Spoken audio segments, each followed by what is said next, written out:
XFL this weekend. I watched a little bit.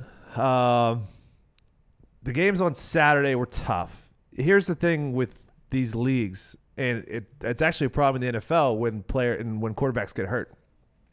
When bad quarterbacks are playing, it's just the product is tough to watch. Yeah. Like, there are plenty of times when there are wide receivers open and these guys are just missing them, and it takes away from the game a lot. Like Josh Johnson, who was an NFL quarterback, he's just missing wide open throws. I guess my quarterback for the Roughnecks, I guess with P.J. Walker now, even though he's Philip Walker his entire career, but now he's P.J. Walker. I do not like that. It's clear that our two teams. You don't like a guy changing his name? No, I do not. That's I've never changed ironic. Change your name on Twitter every month. Don't worry about me. We knew that the two best teams were going to be the DC Defenders and the Roughnecks. Okay, that's what I was going to ask. And that's what's happening. Is that very clear? I haven't watched, so I have some questions. It's very clear. So we have two teams that are dominant, DC Defenders, Houston Roughnecks. Yes. It's to the point where it's almost like a detriment to the league. Like, there's no way. It doesn't seem like the teams are that competitively balanced. Like, these are the two teams that are going to be playing for the McMahon Cup. Okay, I got another question. Are there any players that are sticking out that could be like, oh, that guy could potentially be in the NFL? Is it too early for that? I mean, 12 gauge could start for, the 12 gauge. about 6 teams. and he's right on now. the Defenders. Yes, 12 Is he gauge locked could in? definitely be a backup quarterback easily in the NFL. Yeah.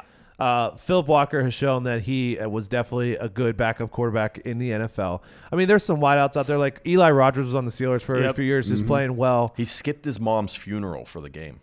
Excuse Did you me, see that? what? He skipped his mom's For the funeral love of for the football. game. That's For the love of XFL. football. He For the wrote a love, letter baby. to his family to be read at the funeral. He said, my mom and I had a special relationship, and she would have wanted me to be here and play today. I thought it was mind-blowing to me. It was impressive.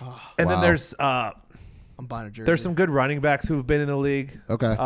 Like Lance Dunbar is out on the field.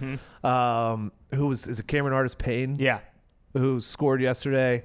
I mean, there's definitely some names that you know. Yeah, I was going to say, I've heard of all those guys. Okay, well, how about this? Out of all the new rules, what one seems to be working the most? Are people actually going for three-point No, plays? I haven't not seen really. one 3-point play. It's The either field one or two. the field access is still the best. Like Matt McGloin yesterday, had played one of the worst halves of football ever, and then says to What a Diana stooge, Rossini, Diana Rossini said, we need to change everything about our offensive game plan, and then he got benched because he said that. Like that stuff, and them going up and like talking to guys after they throw picks, and like that is still a really cool part. And then of they it. had McGloin on the sideline like, this is the worst game I've ever been a part of in my entire life. Well, hello there. Utilize the promo code Pay the Bills and get $20 off your first order from SeatGeek. Now, back to the magic. But people are loving the kickoff, right? That's my favorite thing. Because the kickoff is way safer, and I get the same excitement as, I don't know if excitement's the word, but I get the same satisfaction. Has anyone brought it back to the house yet? No. No. I haven't really seen anyone get past like the front wall yet. But I mean, that happens a lot in kickoffs. How often does it get past the 25 normally?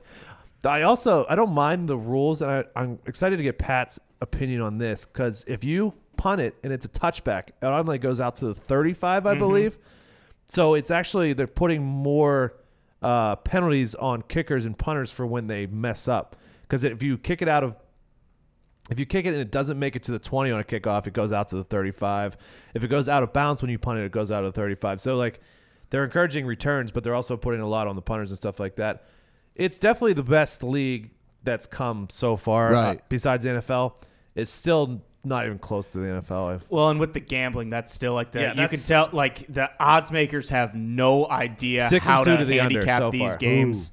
Like, I mean, the Defenders -7, they win by 27, like, and looked like a much better team the entire time. Like, they have no idea what to do with these games. So honestly, if you're looking to bet, like, this is the perfect thing to do, because I think you have a little bit more of an advantage. Yeah, like Eddie in Tampa. Eddie should be putting his mortgage on. He's the most knowledgeable XFL person of all time. Yeah, he knows what's going to happen in these games. He could be making classic me. I have done parlays both weekends, all 4 games on the under.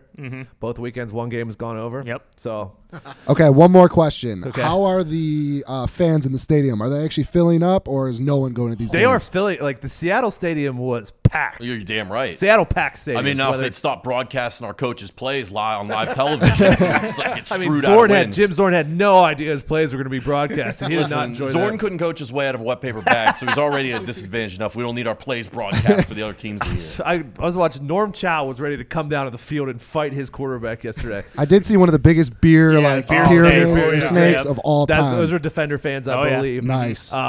Seattle shows up for everything, whether it's the Sounders, the Seahawks. They need a basketball team. The Vipers. Is that their name? Dragons. They're getting a hockey team. Ooh. The Kraken. So, I mean, XFL all around has been... It's actually been better than I thought it would be. I agree. Their social team's incredible. They do have a good social team. I love seeing inside the locker room, the team that wins, their shotgun and beers and stuff. That's pretty cool. The big Bud Light Seltzer people. Yeah. Seltzer Lounge? Yeah. What were you saying, Foxy? No, I was going to ask if you guys had those, but no one cares. We have not had those yet. What, the Bud Light Seltzers? Yeah. Yeah, we had. They stink, remember? Yeah, we have. They stink. No White Claw.